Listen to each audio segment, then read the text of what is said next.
Good morning guys. May sunog dito sa amin sa sa Latero, Bacoor, San Nicolas Tres. And guys, mabuti na lang hindi inabot ang aking shop.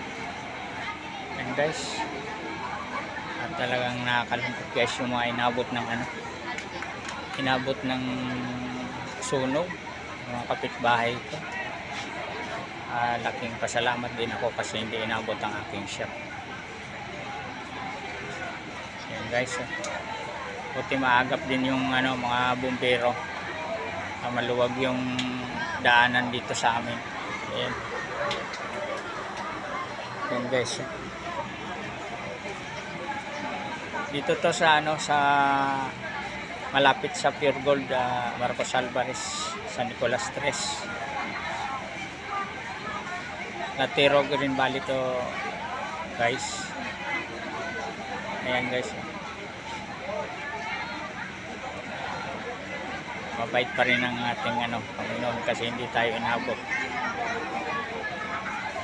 Swerte pa rin tayo at sa mga inabot ng sunog, kawawa naman. Ayan guys.